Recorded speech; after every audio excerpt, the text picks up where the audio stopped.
श्री सच्चिदानंद सद्गुरु साईनाथ महाराज की जय। श्री सच्चिदानंद सद्गुरु स्वामी समर्थ महाराज की जय। श्री सच्चिदानंद सद्गुरु भरद्वाज महाराज की जय। குருதேவ தத்தா. சாய்நாதரின் அனுகிரகம், மாஸ்டர் அவர்களின் ஆசீர்வாதத்தோடு சத்சங்கம் என்ற இந்த முறையில் இன்னைக்கு நாம் எல்லோரும் ஒன்று கூடியிருக்கிறோம். சுவாமி சமர்த்தா. சுவாமி சமர்த்தா என்கின்ற மகானின் வாழ்க்கை சரித்திரத்தை நாம் சில வாரங்களாக விவரித்துக் கொண்டு வருகிறோம்.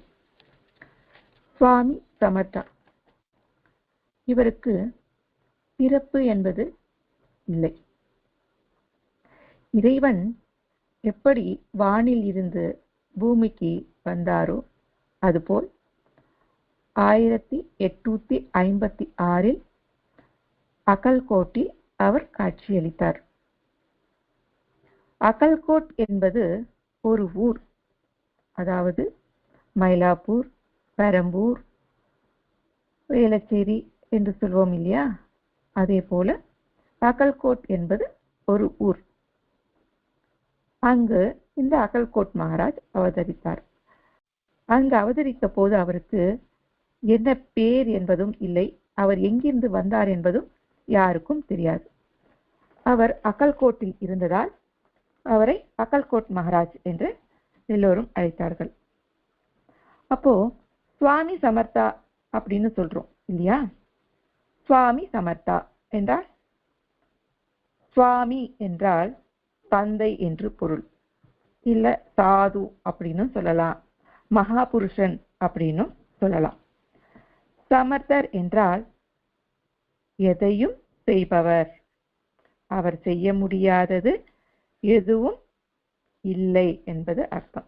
இப்போ நாம சொல்லுவோம் இல்லைங்களா, அவன் மிகவும் சாமர்த்தியம் உள்ளவன், அவன் எல்லாத்தையுமே செய்வான், அவனுக்கு எல்லா சாமர்த்தியமும் இருக்கு அப்படின்னு சொல்லுவோம் இல்லையா.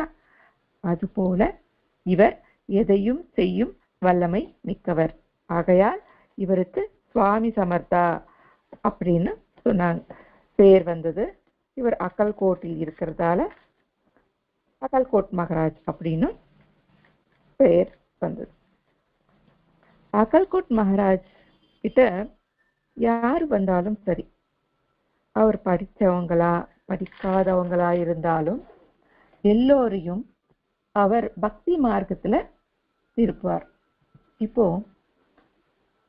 அங்க வரவங்க இறைவன் யார் என்று தெரிஞ்சவங்களும் வருவாங்க, தெரியாதவங்களும் வருவாங்க, அந்த கடவுளை திட்டுறவங்களும் வருவாங்க இல்லையா. ஒரு நல்லவன் அப்படின்னு இருந்தா அவரை புகழ்றவனும் இருப்பான், இகழ்பவனும் இருப்பார் இல்லைங்களா. இல்ல அவரை தெரியாதவனும் இருப்பாங்க. இப்படி 3 வகையானவர்களும் இருப்பாங்க. அப்படிப்பட்டவரை எந்தவித ஏற்றத்தாழ்வும் இல்லாம சமமாக பாவிப்பவரே உண்மையான மகான்கள் இல்லைங்களா. பணக்காரனை ஒரு விதமாகவும் ஏழையை ஒரு விதமாகவும், ஒன்றும் தெரியாதவனை உனக்கு எதுவுமே தெரியாது போ அப்படின்னு சொல்வது என்பது இவங்களுக்கு இருக்காது. இந்த அகல்கோட் மகாராஜிடம் எவ்வளவு தாழ்ந்த குலத்தவர் வந்தாலும் சரி, கீழ்ஜாதிக்காரர்கள் வந்தாலும் சரி, கல்வி அறிவு அற்றவர் வந்தாலும் சரி, இல்ல அவரை சோதிக்கணும் அப்படின்னு வந்தாலும் சரி, அவர்களிடத்துல அன்பை மட்டுமே பொழிந்தார். மகான்கள் எல்லோரும் அப்படிப்பட்டவர்கள் தான். நாம பாபா சரித்திரத்துல கூட பார்த்திருக்கோம் இல்லைங்களா. ஒரு பக்தன் பாபாவை விமர்சிப்பார், ஆனால் பாபா அதை எதையுமே பொருட்படுத்தாம அவரை நல்வழியில திருத்தி அனுப்புவார் இல்லைங்களா. அது போலதான். அதே போல அகல்கோட் மகாராஜும் அவருடைய சந்நிதிக்கு வந்தவங்களை முதலில் அவர்கள் இதயத்தில் பக்தி ஜோதியை ஏற்றுவாராம். பக்தி ஜோதி அப்படின்னு சொல்றோம். பக்தி அப்படின்றதும் என்ன வரும் நமக்கு, முதல்ல பக்தி வந்ததுன்னா முதல்ல நமக்கு மனம் அமைதி பெறும். அதுக்கப்புறம் திருப்தி அடையும் இல்லையா? சம்திருப்தி அடையும். தைரியம் நம் மனதுல நிலை கொள்ளும். பயம் என்பது இருக்காது. விவேகத்தோட நாம செயல்படுவோம். ஞானத்தையும் அது நமக்கு கொடுக்கும் இல்லைங்களா? யாருக்கு பக்தி என்பது இருக்குதோ முதல்ல அமைதி, சந்திருப்தி, விவேகம், ஞானம், நிர்பயத்துவம் நமக்கு ஏற்படுது.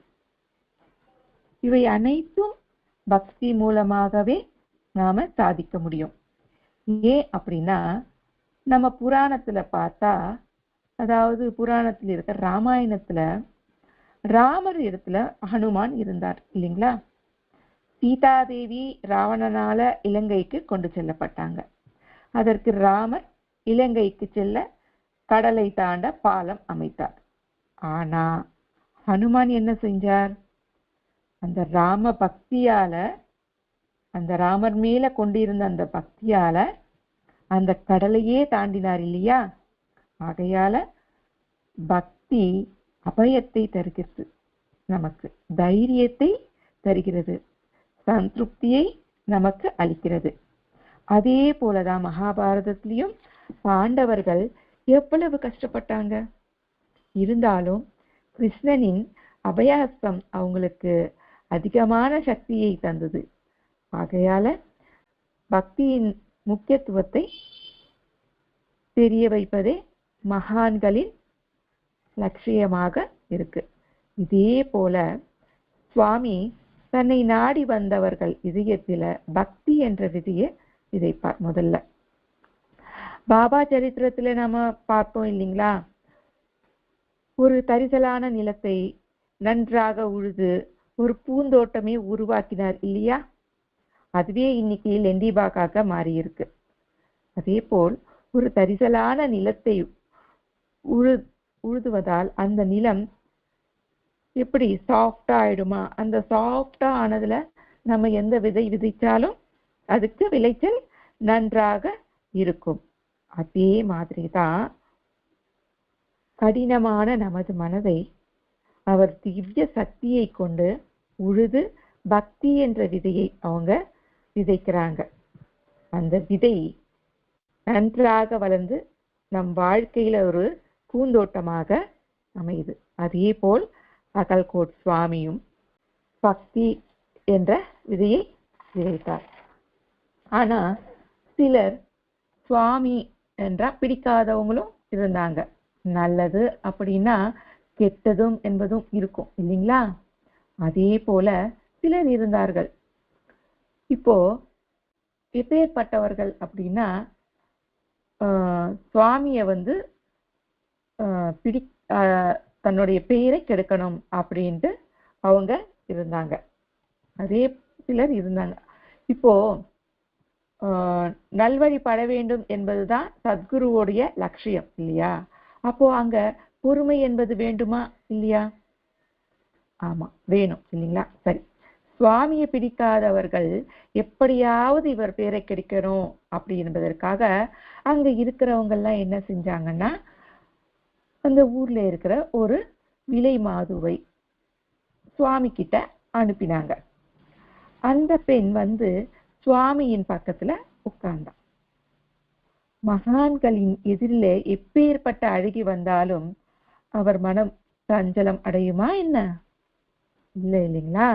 இந்த விலை மாது சுவாமியின் பக்கத்துல உட்கார்ந்து அவரையே பார்த்துக்கிட்டு இருந்தாங்களாம். அப்படி பார்க்கும் பொழுது அந்த பார்வைக்கு அவர் மயங்கிடுவார் அப்படின்னு பார்த்தாங்க.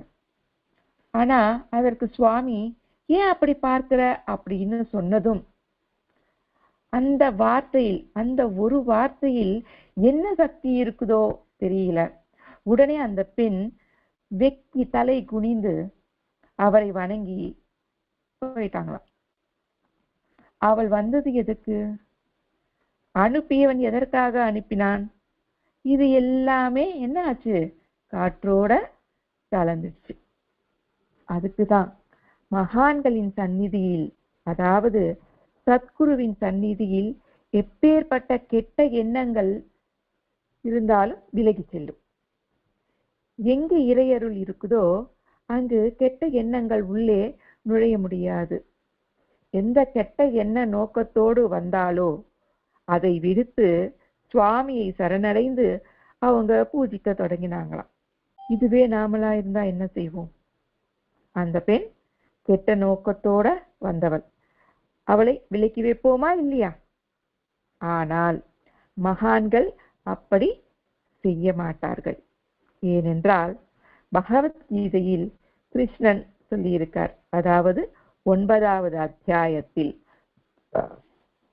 ராஜவித்ய யோகம், அந்த அத்தியாயத்துல 32வது ஸ்லோகத்தில் கிருஷ்ணன் சொல்லியிருக்கிறார். என்னவென்று அப்படின்னா, பெண்கள், வைஷ்யவர்கள், சூத குலத்தவர்கள், தீண்டத்தகாதவர்கள், நெய்தல் சாதியை சேர்ந்தவர்கள் யாரானாலும் சரி, என்னை சரணடைந்தால் அவர்களை நான் காப்பாற்றுவேன் அப்படின்னு சொல்லியிருக்கிறார். இதற்கு எல்லாம் என்ன ப்ரூஃப் அப்படின்னா பகவத்கீதை தான். அவங்க சொன்னதோ இவங்க சொன்னதோ இங்க நாம சொல்லிக்கலங்க. கிருஷ்ணர் அந்த அத்தியாயத்தில் அந்த ஸ்லோகத்தில் சொல்லி இருக்கிறார். சரணடைந்தவர்கள் யாரானாலும் நான் காப்பாற்றுவேன் அப்படின்னு சொல்லியிருக்கார். அப்போ பிராமணர்கள், படிக்காதவர்கள் வந்தால் அவர் ரட்சிக்க மாட்டார்களா அப்படின்னு கேட்டா, பிராமணர்கள், படித்தவர், படிக்காதவர் யாரானாலும் நீயே சரணம் என்றால் இறைவன் கண்டிப்பாக ரட்சிப்பான். அதே போல் இந்த மகான்களிடம் இப்பேற்பட்ட தீய குணம் உள்ளவர்கள் வந்தாலும் அவர்களை இறைவன் காப்பாற்றுவான். காப்பாற்றுபவன் என்றால் அவர்களை நல்வழிப்படுத்துபவர், உன்னதமான வழியில் செல்ல அவர் அருள் புரிபவர். அகல்கோட் மகாராஜ் தான் செய்கிறாரா என்றால் அது தவறு. கிருஷ்ணர் பகவத்கீதையில் என்ன சொன்னாரோ, என்ன செய்தாரோ அதையே சாய்பாபாவும் ஆகட்டும், பிரவர்த்தா புத்தராகட்டும், ராமகிருஷ்ண பரமஹம்சா ஆகட்டும், ரமண மகரிஷி ஆகட்டும், அகல்கோட் மகாராஜ் ஆகட்டும், இவர்கள் அனைவரும் அந்த விதத்தையே கையாண்டார்கள். புதிதாக எதுவும் அவர்கள் சொல்லவில்லை. சாய்பாபா என்ன சொன்னார்? இது தர்மம், அதையே சொன்னார் இல்லைங்களா? இது பகவத்கீதையில் 9வது அத்தியாயத்தில் 32வது ஸ்லோகத்தில் சொன்னாரோ அதையே இங்கு அகல்கோட் மகாராஜும் செய்தார். அவர்கள் தேவையில்லாதவர்கள் அப்படி என்ற பாவம் அவர்களுக்கு இல்லை. இதே போல் கிறிஸ்துவ மதத்திலும், அதாவது இதே போன்ற ஒரு விலை மாது இருக்கக்கூடாது என்று எல்லோரும் அவரை கல்லால் அடிக்க போனார்கள். அப்பொழுது இயேசு பிரபு உங்களில் யார் மனதிலும் தவறான எண்ணம் வரவில்லையோ அவர்கள் கல்லெறியுங்கள் என்று சொன்னார். அப்படி சொல்லும் பொழுது யார் மனதிலாவது தவறான எண்ணங்கள் இல்லாமல் இருக்குமா? இல்லை இல்லையா? அப்போ அந்த விலை மாது காப்பாற்றப்பட்டு விட்டாளா இல்லையா? அதே போல்தான் யாரையும் விட்டுவிட மாட்டார்கள் இறைவன். இறைவன் இவன் கெட்டவன், இவனை ஏன் காப்பாற்ற வேண்டும் என்பது கிடையாது. அதே விதத்தையே மகான்களும் கையாளுகிறார்கள். இதிலிருந்து நமக்கு என்ன புரிகிறது? மகான்கள் சந்நிதியில் நான் தான் என்ற வேறுபாடு கிடையாது. இவன் கெட்டவன், என்னவன் இல்லை, அவன் நல்லவன் என்று வேறுபாடு இருக்காது. அப்படி யார் இருக்கிறார்களோ அவர்களே உண்மையான மகான்கள். பேச்சில் இருந்தால் மட்டும் போதாது, செயலிலும் இருக்கணும். எல்லோரும் ஒன்று சமமானவர்கள் அப்படின்னு நான் சொல்லுவேன்.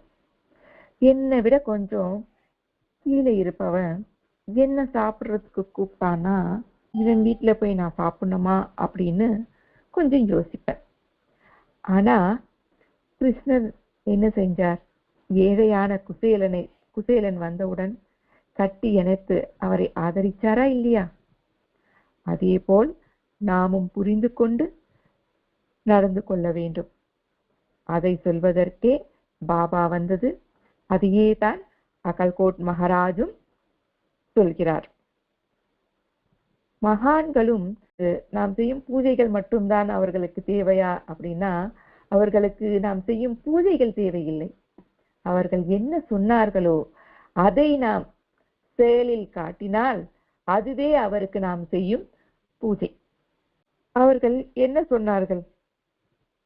அவங்க என்ன சொன்னாங்க அப்படின்னா, நிறைய சொன்னாங்க. எல்லாமே நம்மளால செய்ய முடியுமா அப்படின்னா, நம்மளால் அவர் எதை செய்து காட்டினாரோ அதை நம்மால் செய்ய முடிந்தவைகளையாவது நாம் கொஞ்சம் பயிற்சி செய்யணும். தியானம், யோகம் அப்படி எல்லாமே ஏதோ சொல்றாங்க. அதெல்லாம் நம்மளால செய்ய முடியலனாலும் நம்மளால செய்ய முடிஞ்சதை நாம் தினம்தோறும் பயிற்சி செய்தால் நம்மால் கட்டாயம் செய்ய முடியும்.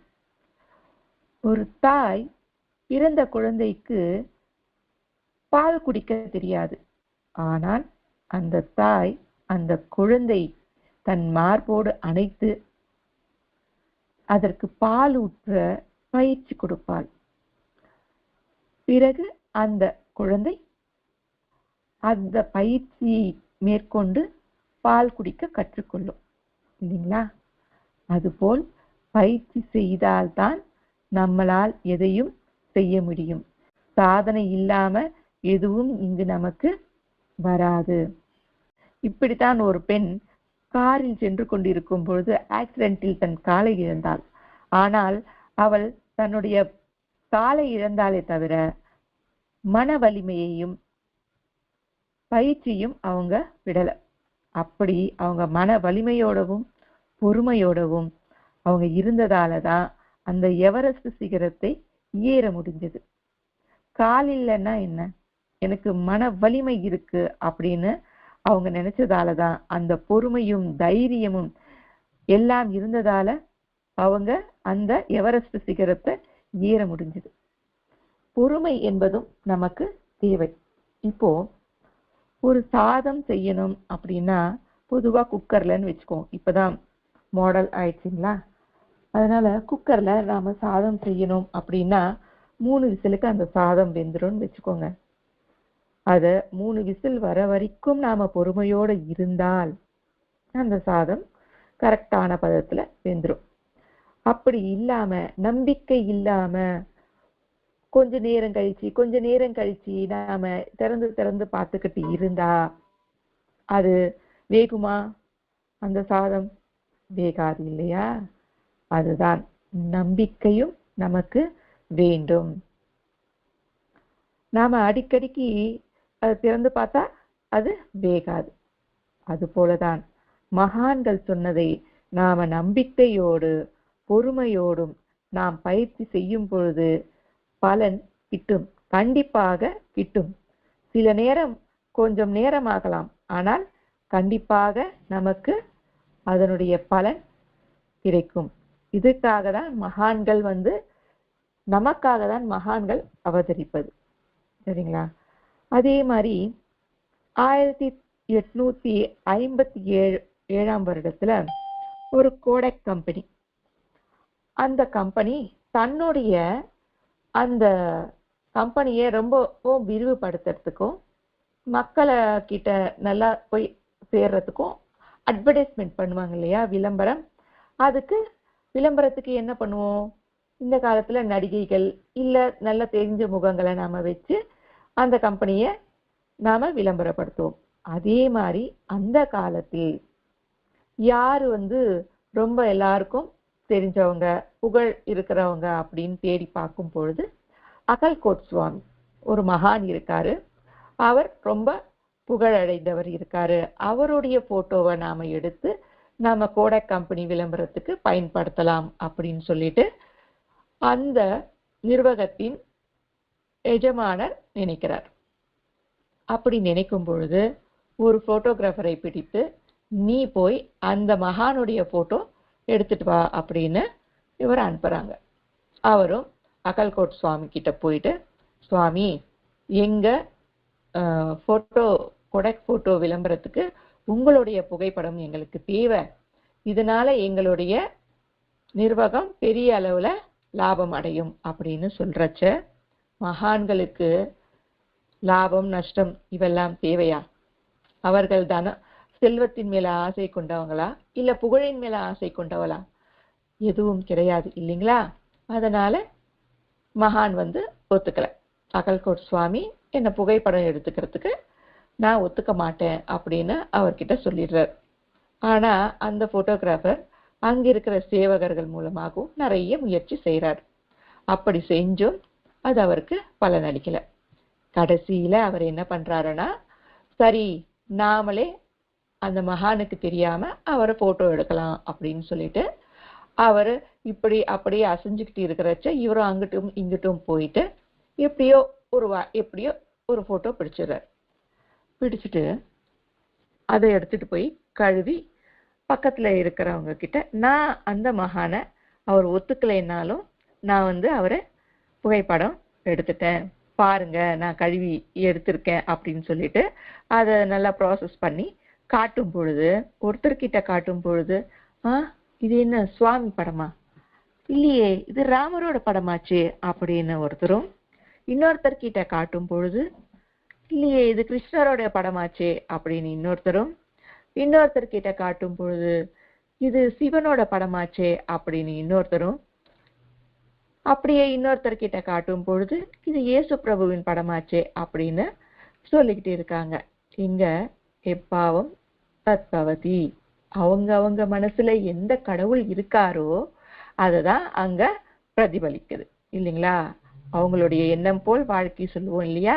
அது மாதிரி அவங்களுடைய மனதில் எந்த இஷ்ட தெய்வம் இருக்கோ அதுதான் அங்க தெரிஞ்சது. கடைசியில இந்த போட்டோகிராஃபர், இல்லையே நான் அந்த மகானோட போட்டோ தானே எடுத்தேன் அப்படின்ட்டு அவர் பார்க்கும் பொழுது அதுல ஒரு குரங்கின் புகைப்படம் இருந்தது. ஏன் அங்க அவருக்கு மட்டும் குரங்கின் புகைப்படம் தெரிஞ்சது அப்படின்னா, அவர் அந்த மகானை எப்படி போட்டோ எடுத்தாரு? அங்கிட்கும் இங்கிட்கும் தாவி தாவி தன்னுடைய, அதாவது ஒரு குரங்கு இந்த கிளைக்கும் அந்த கிளைக்கும் தாவிக்கிட்டே இருக்கும் இல்லையா, ஒரு நிலையில இருக்காம, அதே மாதிரி அவர் அங்கிட்கும் இங்கிட்கும் தாவிட்டு அப்படி எடுத்ததால அவருடைய மனம் குரங்கை போல இருந்ததால அவருக்கு அந்த புகைப்படத்துல குரங்குடைய புகைப்படம் தெரிஞ்சது. அப்பதான் அவர் உணர்றார், நாம செஞ்சது தப்பு. ஒரு மகானுடைய, அவ்வளோ பெரிய மகான், அவர் பர்மிஷன் கொடுக்கல, இருந்தாலும் என்னுடைய கர்வத்தால நான் எடுக்க முடியும் அப்படின்னு சொல்லிட்டு எடுத்தேன், இது எவ்வளோ பெரிய தவறு அப்படின்னு அவரு நினைச்சு சுவாமியோட பாதங்கள்ல போய் விழறாரு. சுவாமி என்னை மன்னிச்சிடுங்க, எங்க நிர்வாகம் உங்களை ஒரு போட்டோ எடுத்து கொடுக்க சொல்லிச்சு, என்னுடைய எஜமானர், நான் போட்டோ எடுத்துக்கிட்டு போனோம், உங்க போட்டோவை எல்லார் வீட்லயும் இருக்கிறபடி எல்லாரும் பூஜிக்கிறபடி செய்யறதுக்காக தான் போட்டோ கேட்கிறோம் அப்படின்னு சொல்லிட்டு அவர்கிட்ட கேட்கும் பொழுது அவரும் சரி என்று சொல்றாரு. இவரும் போட்டோ எடுத்துட்டு போய் அந்த எஜமானர்கிட்ட கொடுக்கிறார். பாருங்க, இங்க ஒரு சத்குருவின் முன்னாடி நாம எப்படி இருக்கணும்? ஒரு கடவுள் முன்னாடி நம்ம கர்வம் அப்படின்றது, அகங்காரம் அப்படின்றது இருக்கக்கூடாது. ஒரு மகான் கிட்ட போகும் பொழுது, ஒரு பகவான் கிட்ட போகும் பொழுது நாம தலைக்கணம் இல்லாம வினயத்தோட போகணும் அப்படின்றது இங்க நமக்கு காட்டுது. கடைசியில அவர் வினயத்தோட போகும் பொழுது அந்த மகான் ஒத்துக்கிட்டாரா இல்லையா? ஆக மகான்கள் இடத்தில் போகும் பொழுது வினயம் இருக்கணுமே தவிர வால் ஆட்டக்கூடாது. கர்வத்தால நாம வாழை ஆட்டிக்கிட்டு போகக்கூடாது. கர்வத்தால அழிஞ்சவங்க எத்தனை பேர் இருக்காங்க இல்லையா? இரண்யகசிபு, ராவணன், இவங்கெல்லாம் தன்னோட கர்வத்தால தானே அழிஞ்சாங்க. ஆகையால் மகான்களிடம் செல்லும் பொழுது நாம் எப்பொழுதும் வினயத்தோட போகணும். அதே மாதிரி இன்னொரு போட்டோகிராஃபர் வர்றார். அகல்கோட் சுவாமி நான் உங்களை ஒரு போட்டோ எடுத்துக்கலாமா அப்படின்னு அவர் கேட்கிறார். சுவாமியும் சரின்னு சொல்லிட்டு அனுமதி கொடுக்கிறார். ஆனா அவர் காலையில அந்த போட்டோகிராஃபர் அனுமதி கேட்கிறாரு. சரின்னு சொல்லிட்டு ஈவினிங் தான் போட்டோ எடுத்துக்க சொல்றார். அதாவது ஒரு 6 மணி 7 மணி இருக்கும். அப்போ அவர் புகைக்குழாய் பிடிக்கும் பொழுது, இப்போ நீ இந்த போட்டோவை எடுத்துக்கோ அப்படின்னு அந்த போட்டோகிராஃபர் கிட்ட சொல்றாரு. ஆனா அந்த போட்டோகிராஃபருக்கு மனசே இல்லை. ஏன்னா காலையில கேட்டதுக்கு இப்பதான் கொடுத்தாரு. அதுவும் சரியான வெளிச்சம் இல்லாத நேரம் இல்லைங்களா? முன் காலத்துல எல்லாம் கரண்ட் என்பது கிடையாது. வெறும் மண் விளக்குகள், மண்ணெண்ணெய் விளக்குகள் மட்டும்தான். போட்டோ எடுக்கிற அந்த போட்டோகிராஃபருக்கும் ஃபிளாஷ் என்பது மிக சிறியசா தான் இருந்தது. இப்ப இருக்கிற மாதிரி பெருசாலாம் இல்லை, கிடையாது. ஆகையால போட்டோ எப்படி வருமோ அப்படின்ற அந்த சஞ்சலம் அவருடைய மனசுல இருந்தது. இருந்தாலும் மகான் சொல்லிட்டாரே அப்படின்னு சொல்லிட்டு ஒரு மனதோட தான் அவரை கிளிக் பண்றார். அந்த கிளிக் பண்ணிட்டு நீ எடுத்துட்டு போய் கழுவிட்டு வா அப்படின்னு சொல்லும் பொழுது அவர் போய் கழுவிட்டும் வர்றார். பார்த்தா அவர் அந்த குட்கா, அதாவது அந்த மண்குழாய் புகை விடுறாரு இல்லையா, அது எப்படி இழுத்துக்கிட்டு இருக்காரோ, எவ்வளவு பளிச்சுன்னு அதாவது கிளியரா இருக்கோ அதே அளவுக்கு அந்த போட்டோல விழுந்துதான். இவருக்கே ஆச்சரியமா, வெளிச்சமே இல்லை, பிளாஷும் இல்லை, ஆனா எப்படி இப்படி விழுந்தது அப்படின்னு ஆச்சரியப்பட்டாராம். இங்கதான் நாம புரிஞ்சுக்கணும், பகவான் என்ன நினைக்கிறாரோ அது கண்டிப்பா நடக்கும் அப்படின்றத நாம இங்க தெரிஞ்சுக்கணும். வினயத்தோட இருந்தா நமக்கு நல்லதே நடக்கும். மகான்களிடம் மிகவும் வினயத்தோட போகணும் அப்படின்றத நாம இங்க தெரிஞ்சுக்கிறோம். அதுக்கப்புறமா ஒரு ஏழை பிராமணர் சுவாமியை பார்க்க வர்றார். சுவாமி, என்னுடைய குடும்பம் வறுமையில ரொம்ப வாடுது. எங்களால இனியும் இந்த வறுமையை பொறுக்க முடியாது. ஆகையால நான் தற்கொலை பண்ணிக்கிட்டு இறந்துடலாம் அப்படின்னு நினைச்சுக்கிட்டு இருக்கேன் அப்படின்னு சொல்லிட்டு அந்த பிராமணர் சுவாமி கிட்ட சொல்றார். அப்படி சொல்லும் பொழுது, சுவாமி, ஏன் தற்கொலை பண்ணிக்கணும்? நீ எப்படி வறுமையில வாட முடியும்? நான் சொல்றத கேளு. நீ உன் வீட்டுக்கு பின்னாடி தோட்டம் இருக்கு இல்லையா, அங்க போய் அந்த செடியின் பக்கத்துல தோண்டு. அங்க பகவான் அளித்த பிரசாதம் இருக்கும். அதை வச்சுக்கிட்டு நீ நல்லா வாழு, உன்னோட வறுமை போயிடும் அப்படின்னு சொல்லிட்டு ஆசீர்வதிக்கிறார்.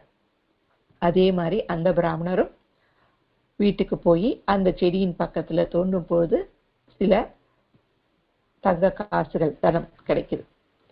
கிடைச்ச உடனே அதை வச்சுக்கிட்டு அந்த பிராமணர் சந்தோஷமா தன்னுடைய வாழ்க்கையை நடத்துறார். பாருங்க, அவர் வீட்டிலே இருக்கிற அந்த தனமே அவருக்கு தெரியல. ஆனா இங்க அக்கல்கோட் சுவாமி உன் வீட்டுல இருக்கு, போய் எடுத்துக்கோ அப்படின்னு சொல்றார். இது எதை குறிக்குதுன்னு நமக்கு தெரியுதா? அதாவது ஞானத்தை குறிக்குது. இங்க இருக்கிற எல்லாரிடத்திலையும் ஞானம் இருக்கு. ஒவ்வொருத்தருக்கும் ஞானம் என்பது இருக்கு. ஆனா அதை தட்டி எழுப்புவதும் அதை நமக்கு ஞாபகப்படுத்துவதும் மகான்கள் தான். அதற்காகத்தான் அவர்கள் அவதரிக்கிறாங்க. அதாவது ஒரு சின்ன கதை இருக்கு. ஒரு ஒரு ராஜ்யத்துல சின்ன ராஜகுமாரன் சின்ன வயசுல ஒரு 5-6 வயசு இருக்கும். அப்போ காட்டு வழியா போகும்போது பாதை தவறி அந்த சிறுவன் காணாம போயிடுவான். அங்க இருக்கிற அந்த காட்டுல வாழ்ந்துட்டு இருக்கிற ஏழைகள் அந்த குழந்தைய காப்பாத்தி அவங்க வளர்க்குறாங்க. அந்த குழந்தை பெருசான உடனே அந்த ராஜ்யத்திலே இருக்கிற ஒரு வயசானவர் அதே காட்டு வழியா போகும் பொழுது இந்த பையனை பார்த்த உடனே இவர் பார்த்தா அந்த ராஜகுமாரருடைய சாயல் போலயே இருக்கே, காணாம போன அந்த ராஜகுமாரர் தான் போல இருக்கே அப்படின்னு சொல்லிட்டு அந்த பையன் கிட்ட, நீ ஏனப்பா இங்க இருக்கே, நீ ராஜகுமாரன் இல்லையா, இவங்க இல்ல உனக்கு அம்மா அப்பா அப்படின்னு சொல்லிட்டு சொல்றாராம். அப்படி சொன்ன உடனேயே அவன் இத்தனை நாள் ஒரு ஏழையோடைய அந்த காட்டுவாசிகளோட இருந்த பழக்கம் தானே இருந்திருக்கும். ஆனா இவரு சொன்ன உடனேயே அந்த ராஜ்யத்துல இருக்கிற அந்த ராஜாவுக்கு உரிய அந்த ஒரு கட்ஸ், அந்த ஒரு திமிர் எல்லாமே, அதாவது நான் ராஜகுமாரனா, அப்படியா, நான் அந்த ராஜ்யத்தை சேர்ந்த ராஜகுமாரனா அப்படின்ட்டு ஒரு வலிமையோட பேச ஆரம்பிச்சாராம். பாத்தீங்களா, அவருக்கு இத்தனை நாளா ஒரு ஏழை பையனாதான் அவருக்கு இருந்தது. ஆனா அவர் ஞாபகப்படுத்தின உடனே அந்த குணநலங்கள் எல்லாம் அவருக்கு வந்துச்சு. இதே மாதிரிதானே ஹனுமானுடைய சக்தி அவருக்கு தெரியாது. ஆனா ஜாம்பவந்தன் ஒரு முக்கியமான கட்டத்துல அவருக்கு ஞாபகப்படுத்தும் பொழுது, அவர் இழந்த அந்த சக்தியை அவருக்கு ஞாபகம் செய்யும் பொழுது எல்லாமே அவருக்கு வருது இல்லைங்களா? அதே போலதான் நம்மளையும் நமக்கு இருக்கிற அந்த ஞானத்தை நம்மில் இருந்து வெளிக்கொணருவதற்காகவே மகான்கள் அவதரிப்பது.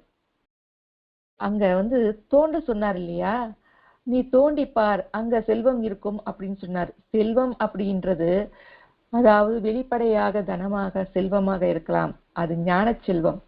அந்த ஞான செல்வத்தை நம்மில் இருந்து தோண்டுவதற்கு உதவியாக இருப்பது மகான்களே. அதற்காக தான் அப்பேற்பட்ட சத்குருவை நாம் நாடி செல்ல வேண்டும். அது போன்ற சத்குருவிடம் நாம் சரணடைந்தால் நமக்கு ஞானம் என்பது நம்மில் உதிக்கும் அந்த ஞானத்தை வெளிக்கொணர்ந்து நம்மை ஆனந்தப்படுத்துவார்கள். நாம நல்லா ஆனந்தமா இருக்கோமா துக்கமா இருக்கோமா அப்படின்னு பார்த்தா எல்லாமே நம்ம கிட்டதாங்க இருக்கு. ஆனந்தமும் நம்ம கிட்டதான் இருக்கு, துக்கமும் நம்ம கிட்டதான் இருக்கு. நாம நினைச்சா ஆனந்தமா வாழ முடியும். எல்லோரிடமும் சகஜமாக இருந்து எல்லோரையும் நம்மவர் என்று நினைக்கும் பொழுது நமக்கு ஆனந்தம்தான் கிடைக்குமே தவிர துக்கம் ஒரு நாளும் கிடைக்காது. இதே மாதிரி ஒரு சின்ன உதாரணம் சொல்லலாம். அதாவது ஒருத்தர் தன்னுடைய குருவை சோதிக்க நினைச்சாராம். அதாவது சோதிக்க அப்படின்றத விட அவரை இழிவுபடுத்த நினைச்சார். இவர் என்ன பெரிய குரு அப்படின்னு சொல்லிட்டு என்ன பண்ணினாரா, ஒரு கிளியை எடுத்துட்டு தன்னுடைய பின்னாடி வைத்துக்கொண்டு, சுவாமி என்கிட்ட ஒரு கிளி இருக்கு, அது இறந்திருக்கா இல்ல உயிரோட இருக்கா நீங்க தான் சொல்லணும் அப்படின்னு சொன்னாராம். இந்த குரு உயிரோட இருக்குன்னு சொன்னா அந்த சிஷ்யன் அத கழுத்தை நெரிச்சு கொன்னுட்டு இல்ல இறந்து போயிடுச்சின்னு சொல்லுவார். இல்ல இறந்து போயிடுச்சின்னு சொன்னா இல்ல சுவாமி உயிரோட தான் இருக்குன்னு சொல்லலாம் அப்படின்னு சொல்லிட்டு அந்த சிஷ்யன் நினைச்சிட்டு இருந்தார். ஆனா குரு என்பவர் எப்பேற்பட்டவர், எல்லாம் அறிந்தவர் இல்லையா? அவர் என்ன நினைச்சாருன்னா, அது இறக்கிறதும் உயிரோட இருக்கிறதும் உன்கிட்டதான் இருக்கு அப்படின்னு சொல்லிட்டு தெளிவா சொல்லிட்டாராம். அதே மாதிரிதான் நாம் ஆனந்தமாக இருக்கிறதும் சரி துக்கமாக இருக்கிறதும் சரி நம்ம கிட்டதான் இருக்கு. அது எல்லாம் நமக்கு புரிய வைத்து நம்மளை வழி நடத்துபவரே சத்குரு. அப்பேற்பட்ட சத்குரு தான் நமக்கு அக்கல்கோட் சுவாமி. மகான்களின் ஒவ்வொரு லீலையிலுமே ஒரு அந்தரார்த்தம் இருக்கும். அதை நாம் உணர்ந்து கொண்டு செயல்பட்டால் நிச்சயம் நாமும் நல்வழிபடலாம் என்று சொல்லிக்கொண்டு ஸ்வஸ்தி. श्री सच्चिदानंद सद्गुरु साईनाथ महाराज की जय। श्री सच्चिदानंद सद्गुरु स्वामी समर्थ महाराज की जय। श्री सच्चिदानंद सद्गुरु भरद्वाज महाराज की जय। गुरुदेव दत्ता।